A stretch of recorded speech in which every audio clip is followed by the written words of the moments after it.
Hello my dear class 9 students, मैं हूं आपकी biology mentor doctor Ankita Verma और एक बार फिर स्वागत करती हूं आप सभी का आपके फेवरेट चैनल डेफिनेट सक्सेस पाठशाला में।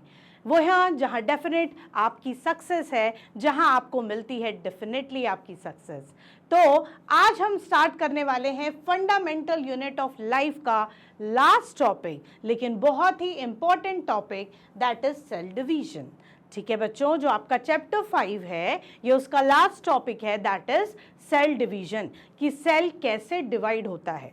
ठीक है, तो सेल डिवीजन देखने के लिए सबसे पहले हम देखते हैं सेल डिवीजन होता क्या है। Cell division is the process by which cell replicate in order to replace cell loss, repair tissue damage and reproduce the organism. Cell division एक प्रोसेस है जिसमें सेल्स रेप्लिकेट होते हैं in order to replace cell loss, repair tissue damage and reproduce the organisms. ठीक है, तो cell division हमारा होता है इसलिए कि नए सेल्स बने, भाई कहीं पे कुछ वेयर एंड टेयर है तो उसको रिप्लेस कर दें, है ना, रिप्रोडक्शन के लिए, इन सब चीज़ों के लिए नए सेल्स बनते हैं। और किस प्रोसेस से बनते हैं, that is cell division. Two types of cell division are encountered in the eukaryotic cells. एक होता है आपका माइटोटिक, एक होता है मियोटिक। दो तरह के सेल डिविजन्स होते हैं बेटा।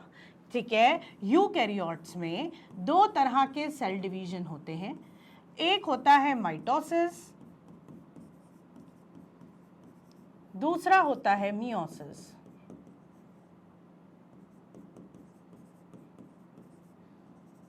ठीक है, there are two types of cell division, mitosis and meiosis. ठीक है, जो आपका क्या करता है, सेल डिवीजन के प्रोसेस हैं दो तरीके के। अब क्या होता है माइटोसिस, क्या होता है मियोसिस, ये हम देखते हैं। पहले हम माइटोसिस देखते हैं। माइटोसिस एक तरीके का इक्वेशनल डिवीजन है। जब एक सेल मैच्योर होके डिवाइड होता है और दो नए डॉटर सेल्स फॉर्म करता है, तो इस डिवीजन को हम बोलते हैं माइटोसिस। क्या बोलते हैं, माइटोसिस। ठीक है, when one cell divides and give rise the production of two new daughter cells, जब दो नए आपके डॉटर सेल्स बनते हैं, that is known as mitosis. ठीक है, ये आपके क्या हो जाएंगे, माइटोसिस हो जाएगा।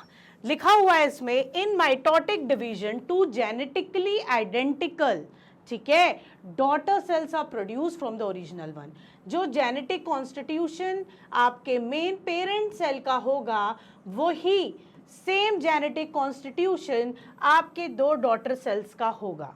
The daughter cells, which are identical structurally and genetic content, could be used to replace dead cells and to repair a damaged tissue.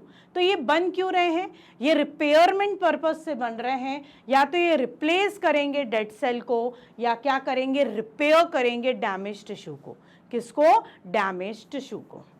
ठीक है बच्चों, तो ये हो गया आपका क्या, ये आपका एक तरीके से माइटोसिस हो गया, कि जो माइटोसिस डिवीजन होता है नॉर्मल बॉडी सेल्स में होता है, और ये आपके ओल्ड सेल्स को रिप्लेस करने के लिए होता है, या कोई डैमेज टिश्यू को रिपेयर करने के लिए होता है। इसमें जो डॉटर सेल्स बनते हैं वो आइडेंटिकल बनते हैं टू द पेरेंट सेल, और कितने डॉटर सेल्स बनते हैं, दो न्यू डॉटर सेल्स बनते हैं। अब हम देखते हैं next, that is meiosis. Meiosis में two non identical daughter cells are produce, non identical daughter cells बनते हैं। The product of meiotic division are involved in the duplication of the organisms, hence this division occurs in the reproductive cells called germ cells. जैसे कि आपका mitosis हमारी normal body cells में हो रहा था, हमारी हाइट बढ़ाने के लिए, हमारी ग्रोथ करने के लिए, लेकिन यहाँ जो आपका सेल डिवीजन होता है मियोसिस वाला, वो होता है आपकी जर्म सेल्स में, यानी रिप्रोडक्टिव सेल्स में, रिप्रोडक्शन पर्पस के लिए। किसके लिए, रिप्रोडक्शन पर्पस के लिए। ठीक है बच्चों, तो रिप्रोडक्शन पर्पस के लिए आपका ये होता है, और product of meiotic divisions are involved in the duplication of organism, reproduction के लिए। ठीक है, hence this division only occurs in reproductive cells called germ cells. उसको हम क्या बोलते हैं, जर्म सेल्स बोलते हैं।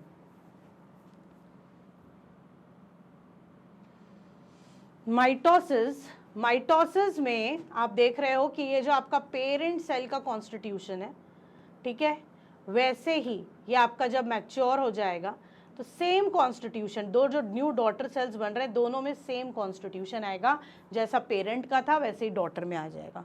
मियोसिस, ये आपके पेरेंट का कॉन्स्टिट्यूशन है, ये लेकिन आपका ये देखो क्रॉसिंग ओवर के बाद एक्सचेंज हुआ है आपका क्रोमोसोम्स में, तो जो आपके दो डॉटर सेल्स बनेंगे वो सेम नहीं रहेंगे, नॉन आइडेंटिकल रहेंगे। यहाँ पर भी आप देखिए नॉन आइडेंटिकल, वो आपको कलर्स के थ्रू शो कर रहा है, ठीक है। तो मियोसिस आपका होता है सेक्स सेल्स में या जर्म सेल्स में, ठीक है। माइटोसिस जो आपका होता है वो होता है नॉर्मल बॉडी सेल्स में, ठीक है। ये आपका इक्वेशनल डिवीजन कहलाता है क्योंकि जेनेटिक मटेरियल इक्वली डिवाइड होता है इन द डॉटर सेल्स। ये आपका रिडक्शनल डिवीजन कहलाता है क्योंकि यहाँ क्रोमोसोम नंबर क्या हो जाते हैं, हाफ हो जाते हैं इन द डॉटर सेल, ठीक है। तो इस तरीके से नॉर्मल ग्रोथ के लिए बॉडी सेल्स में जो सेल डिवीजन होता है उसको बोलते हैं माइटोसिस, और जो रिप्रोडक्शन के लिए होता है उसको बोलते हैं मियोसिस, ठीक है बच्चों। तो इस तरीके से दो आपके सेल डिवीजन होता है। यहाँ पे आपको बहुत ही ब्रीफ में आपकी एनसीईआरटी में सेल डिवीजन का एक पैरा दिया हुआ है, लेकिन आपको पता होना चाहिए क्या होता है माइटोसिस, क्या होता है मियोसिस। इस वजह से मैंने आपको थोड़े और टर्म्स बता दिए हैं जिससे कि आपको नॉलेज रहे इस माइटोसिस का और मियोसिस का।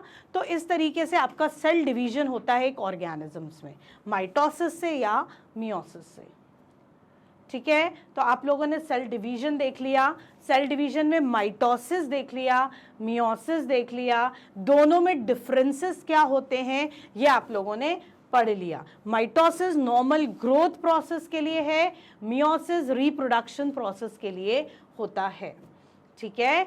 तो बच्चों ये था आपका सेल डिवीजन, ठीक है, जो कि आपके fundamental unit of life chapter का लास्ट टॉपिक था। यहाँ तक हम अपने सारे टॉपिक्स जो आपके फंडामेंटल यूनिट ऑफ लाइफ के हैं वो कंप्लीट कर चुके हैं और आप लोग को होप समझ में आ गए होंगे। अभी भी कोई क्वेरी है तो आप प्लीज़ मुझे कमेंट सेक्शन में कमेंट करके ज़रूर भेजें, मैसेज करें, मैं आपका रिप्लाई ज़रूर करूँगी। तब तक के लिए आप हमसे बने रहें, जब तक बाय बाय।